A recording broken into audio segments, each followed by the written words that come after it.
So, ladies and gentlemen, everybody in the chat, Ichi Nissan da. Ichi Nissan. For AEW news, Yeah. Matt Hardy says AEW run led him to ask, why am I still doing this? And we actually have a clip of it. So the Hardy boys, the guys who do some of the craziest shit you've ever seen in wrestling, we're in AEW going, why the fuck, or what are we doing this for? Why is this still a thing we do? And I don't know if that was the concussion from falling off the crane talking, but yeah, I think a lot of people go there and have that stark realization and then realize, like, yeah, we want to go. I say realize too much here in the last few sentences. And then they're like, dude, I need to get back to the Fed. During those times in AEW, there were times where both myself and Jeff, like especially me when I was there and I wouldn't really do anything, it just made me question, like, why am I still doing this? Like, I love this, but like it kind of just doesn't feel like something I love right now, you know? And I knew if we could get into a groove of doing something good and be where we need to be, and ultimately what we need to do was does he do his pod and stream from his wife's streaming area? That rules. Leave it and go to TNA. And then we found that again, and like I am as much in love with the business. That actually is funny as business as I have ever been this year, you know, during those times.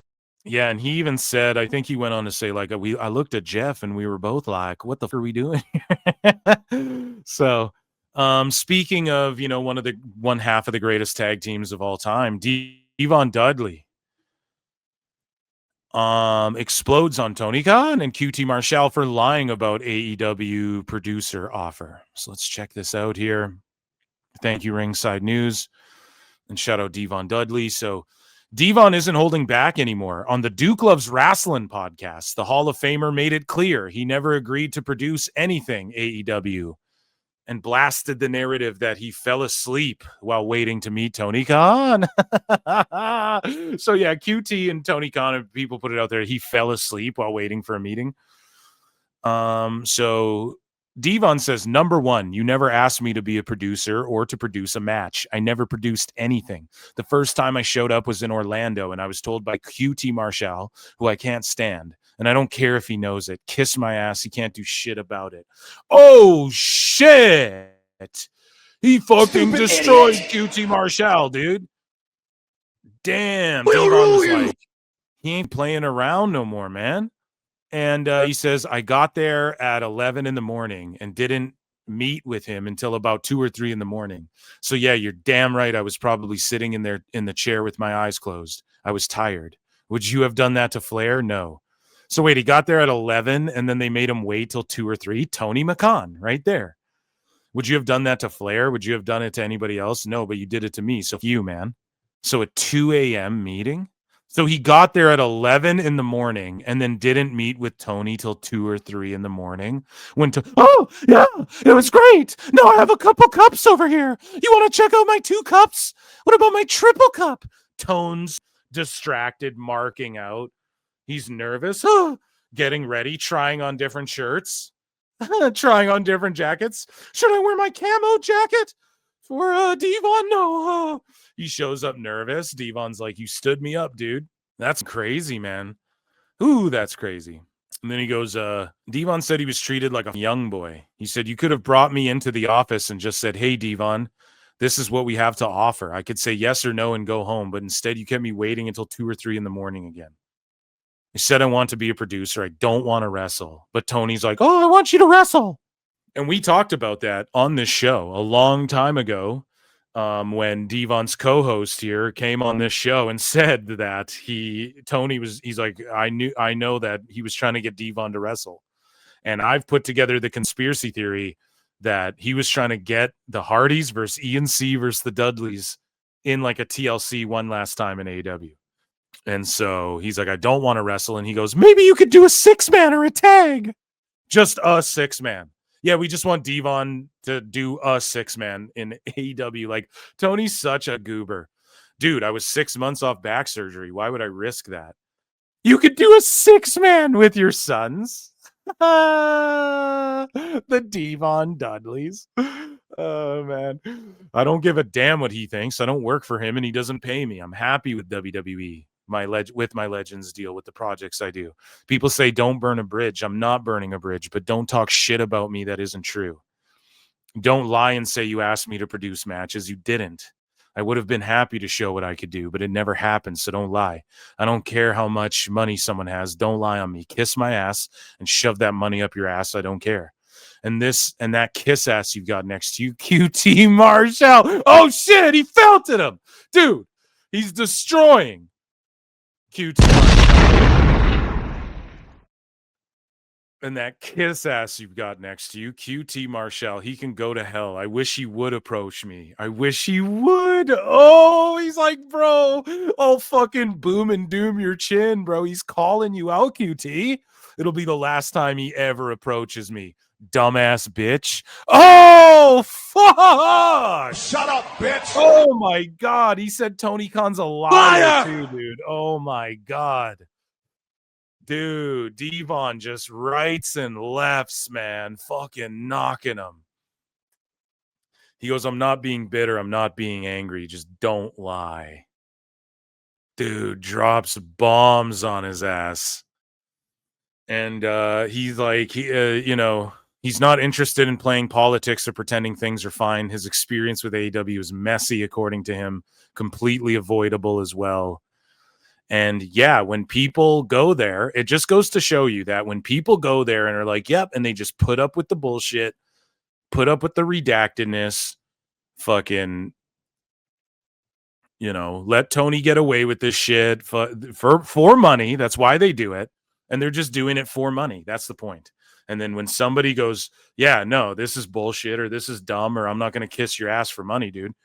I know everybody else in your life does that because you're a billionaire, right? But we're not doing that over here. Not this way. Like, you're unprofessional. I don't care that the whole world pauses for you your entire life because you're a fucking billionaire. This is unprofessional or whatever the fuck. And we're supposed to be professional at the highest order, or the highest level, rather, when fucking millions of dollars are on the line and shit like that.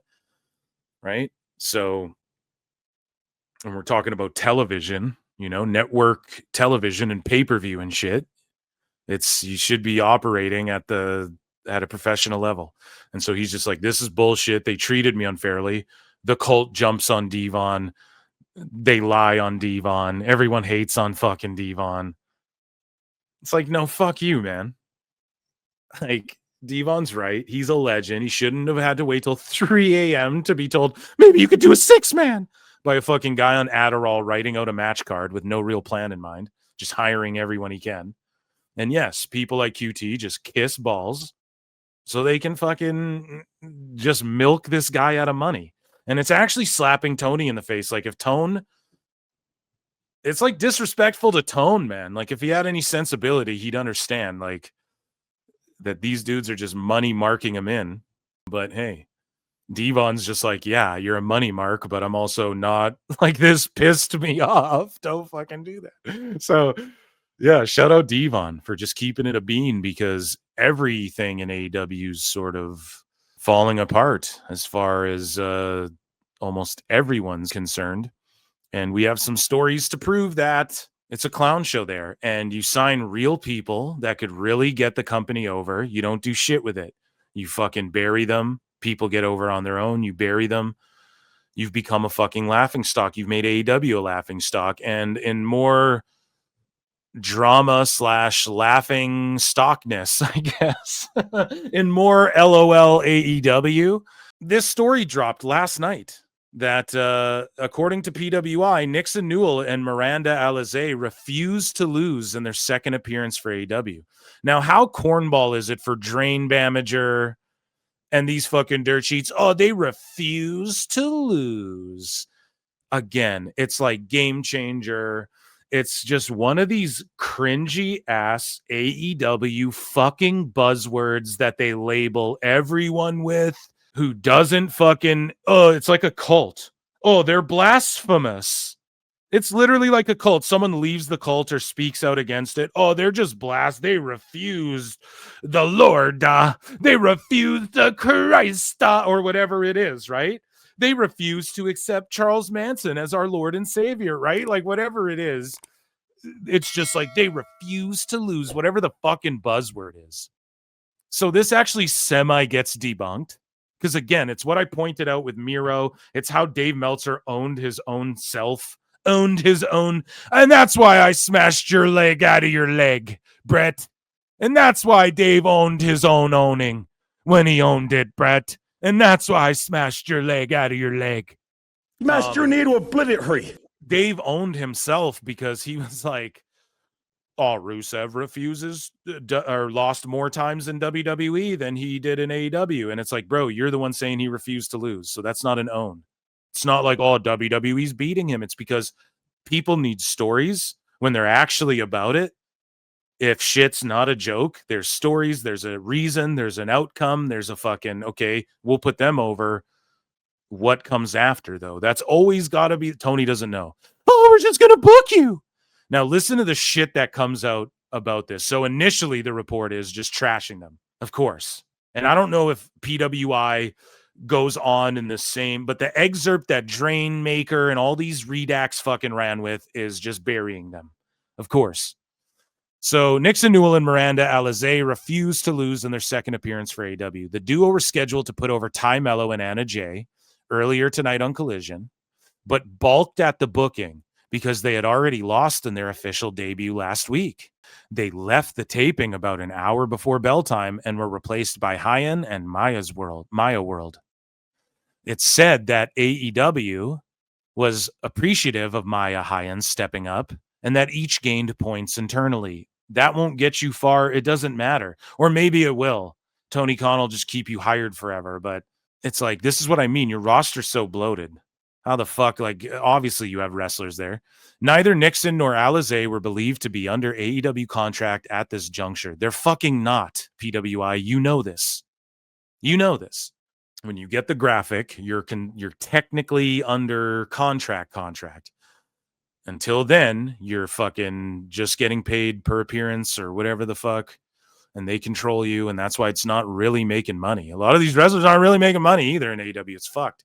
They've set up like an elitist class system for themselves within the company as well, as far as people get paid. So that's the original story. It just buries them pretty much. So Fightful follows up. And they go, it was stated that Nixon, Newell, and Miranda Alize didn't expect to win their match on Collision. So see, they didn't expect to win. It's not about winning. This is what it's about. Listen, they wanted more than the budgeted 3 minutes. So not only did they lose their debut, Tegan Knox, who you could get some WWE fans to go, oh, Tegan's over there. But instead, they're just like, oh, Fed wrestlers, whatever. So they beat them in their debut. And then they're supposed to face Ty Mello, and then Ty Mello's supposed to go over them in 3 minutes, Tony. What the fuck? Or I don't know who they're wrestling, whatever, but they're supposed to fucking lose in 3 minutes. So they're like, well, we just want more than 3 minutes. Now, I'm going to say this. I think they are in the wrong for walking out. Now, if this was like, if they showed up to work, they're working per appearance, Tony Khan didn't even pay them for the appearance and they just dipped out, okay, then don't pay them. Don't pay them then. That is kind of fucked up if they were advertised for TV. It's like, there's got to be a sense of, like professionalism there.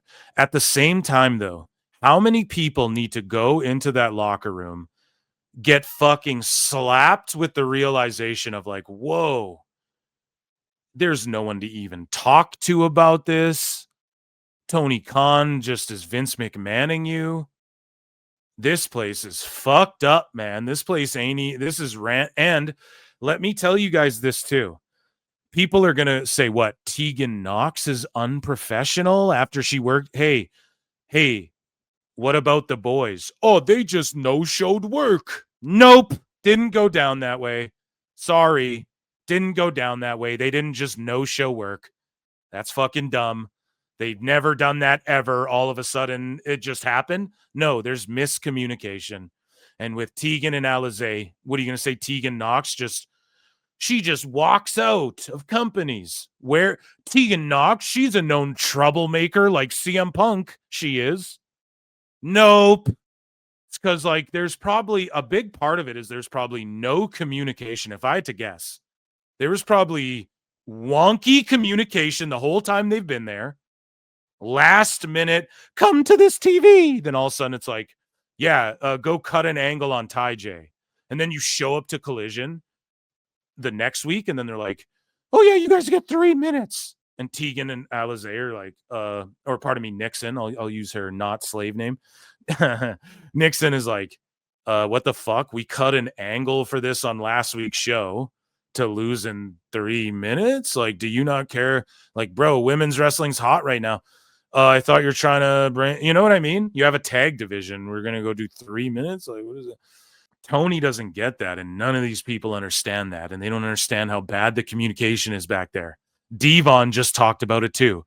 I show up at 11 a.m. This prick can't meet me till 3 a.m. That's terrible communication. Yeah, people with perfect track records are now all of a sudden no-showing and leaving and shit. Oh, yeah, that's for sure, because they're just like not showing up for work and fucking not. Like, it's so insane the way... to me, it is all chalked up to terrible leadership. You don't pull this shit in WWE. Why? You fucking can't. And there's communication. There's no bullshit. And if there is some bullshit, they work it the fuck out. And especially since Vince has been gone, it's been that way. Maybe while Vince was there, a lot of bullshit. And I'm sure there's bullshit in different ways. But it's just not like, you know where you're supposed to be, when you're supposed to be there. You have an idea of when you're going to be on TV. When Vince had it like this, where he was just pulling shit out of his ass and changing TV last second, we all shit on it. So when AEW's doing the same thing, we have to shit on that, guys. And we can't start blaming wrestlers now. Well, we can, sure, if you want. I'll tell you this. I would never work with them again if they walked out on my company. I would never fucking work with them again. Even if it was my bad communication and all this shit. But then also humbling moment. Because let's face it, like, now this is like a blemish on Nixon, Newell, and Alize. Like, they just walked the fuck out. That's like a blemish now. Some companies, Tony might go, don't book them. They'll just walk out on you, right? Will Ospreay might take that personally. How dare they, bruv? Let me tell Rev Pro don't book them and shit now. Like, that's why they should have just went and lost the 3-minute match. I know it fucking sucks, but that's where you just grit your teeth. You do the JOB. Like, you don't bury shit. You don't pull an Austin Aries, but you just get the fuck out of there. Just roll out the powder and fucking leave as soon as you get covered. Like still sell, but just do the job. Like, they are like, ultimately what it boils down to is it was unprofessional, and they are in the wrong for doing that. But when you're seeing people with no track record of fucking up in AEW, quote unquote, or they're just like, this is such trash bullshit, I'm getting the fuck out of here. You cannot blame people, because we all have heard the stories and we all know what goes on there. When a guy like Punk shows up and they can go, he's a cancer. Why? Because he's had problems elsewhere, but he goes to this company, tries to be the company ass kiss that he's doing. No, if I love Punk. I love my fellow Phils, but he's fucking my fellow Phil, rather. I'm sure there's some asshole Phils out there. The company man thing he's doing for WWE, that's what he was trying to do in AEW. You all hate what he's doing in WWE. That's what he was doing in AEW. That's what he was doing by putting over Jungle Jack. If you hate Jungle Jack, there's a problem with you. He's saying all this dumb shit that he didn't mean, because he was trying to fucking be the company man for AEW. Here's our chance to take it to the Fed. He lost his mind there. He looked around. He realized, holy fuck, I'm going to smack a bitch. And he fucking did. Smack some motherfuckers. Yeah, because that's Punk. We know he's kind of an asshole, but we're seeing people like Nixon, Newell, like, walking out of shows. What the fuck? That's how bad this place is, man. You have D-Von challenging wrestlers to all cold cock that young fella, right? Like, D-Von, don't fight nobody, but you got a hip replacement. Chill, just call them out. But you're not fucking fighting anybody, right? So I just think they fuck themselves, but at the same time, I like, don't blame them in a way. Like, it's got to be so shitty being back there. And just like getting no communication and all this stuff, right? Miranda Alize says, we have so much to say. And Nixon, Newell, and Miranda Alize pound drinks after walking out of AEW Collision. They were pounding them drinks, dude. And Nixon Newell teased that she's going to do a Twitch stream tonight. I think it was tonight. And she was going to address the AEW walkout drama. Now, like, here's a conspiracy theory. Let me throw this out there. What if they did this shit? Maybe it would get them over with WWE again. If you want to pull like a Russo Barrow and go real conspiratorial, like maybe they were like, okay, we'll just walk the fuck out and we don't need jobs there. We'll do what? Work on the indies? Like, I think Tegan was kind of struggling to get booked. So maybe this was like, we'll get in good favor with WWE if you want to go conspiratorial sicko, because now she's going to get a bunch of people watching her fucking Twitch stream. But maybe not. Maybe that's just conspiratorial. I'm sure there's some sickos. There's a freebie, sickos. So Wrestle Purist put this out, and this is courtesy of Fightful Select. Sources in AEW claim that Megan Bayne and Nixon Newell also had a disagreement last week on how their tag match would go. Nixon Newell denied this when reached out to. So where's this rumor coming from? Why is Megan Bayne again tied up in some weird controversy where they're like, Megan Bayne, remember that thing with Thunder Rosa and the chair shot or whatever the fuck? Like, that was terrible. Why is Megan Bayne keep getting her name thrown out, wrapped up in shit? Do they think like she'll just actually beat these bitches up or something? I have no clue like why her name keeps getting muddied up, but apparently Newell denied this. So good. I mean, that's sort of saving helping Megan Bayne out there by denying that as well, because it's not like she hasn't been racked up in some controversy before. So it's just a fucking mess. And I mean, sickos can try and shoot the messenger, and they can be angry at everybody who points this bullshit out, and they can fucking cope and seethe all they want. But at the end of the day, it all falls on the cult leader. And this is why they're not willing to admit. So Nixon Newell and Miranda Alize were backstage at Wednesday's Dynamite. They asked if they had anything for them, and they were told no. So again, this happened with the boys as well. With the boys, everybody's like, they showed work. No, just read the text. They put them all out there. What happened was they kept asking, what is, are you going to need us? Are you going to need us? Are you going to need us? At the last minute, they were told, okay, we need you. Here's your flights. And then out of nowhere, the flights are from Nashville. They're like, we never have flown from Nashville ever. Right. And then people got pissed at them after. And then they said, oh, we'll change your flights. And then they didn't change. They didn't send the new flights. So how is that them no showing? It's just poor communication. So Newell and Alize were backstage at Dynamite. So this is after their original Collision debut. And they asked if they had anything for them, and they were told no. They turned up on Saturday, but wasn't told anything until after doors open. They were informed of their match and came with some ideas. They came back later and informed them of a 3-minute match. After the promo they cut, they decided 3 minutes wouldn't make anyone look good. They said they really appreciate it, but they called their producer over to tell them they don't think 3 minutes would benefit anyone. Says there was never bad blood, and they spoke to everyone involved. It wasn't an FU, we're leaving. Claims a lot of people were in agreement that 3 mins was not enough. They were then told they were free to go home. So they were told they were free to go home, and then the dirt sheet Spurgs and the fucking sickos jump, fucking melt down and shit, lose their minds. You fucking mark! And just lie and say that they walked out and it was fuck you and da-da-da-da, and that AEW, people backstage were shocked that left. Meanwhile, that's not what happened.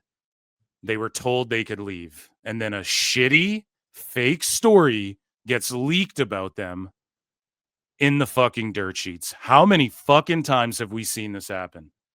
How many times does this shit need to happen before people wake the fuck up? Just ridiculous, man. And people defend this. There's people who defend this shit and get triggered that I make jokes. It's a fucking clown world. So Nixon Newell claims there's no bad blood from her side, confirms they were scheduled for a couple of shows. At the first taping, they were told to film a promo. Next week, their match was changed, and they were told pretty late into the day. They were then told it was not going to be a long match, claims she doesn't know about the rumor of a disagreement, claims it didn't happen at all. So then we get more fake news then about Megan Bain and Nixon had a problem too. You see how people fucking spin this all the time. So now, oh, she had disagreements with other people with fucking Megan Bain, not just this instance where she walked out and shit, or they walked out. And it's like none of that ever happened. Just gets completely fucking blown out of proportion, dude. It's fucked up this keeps happening, man. What do you expect with the good goddamn sickos, though?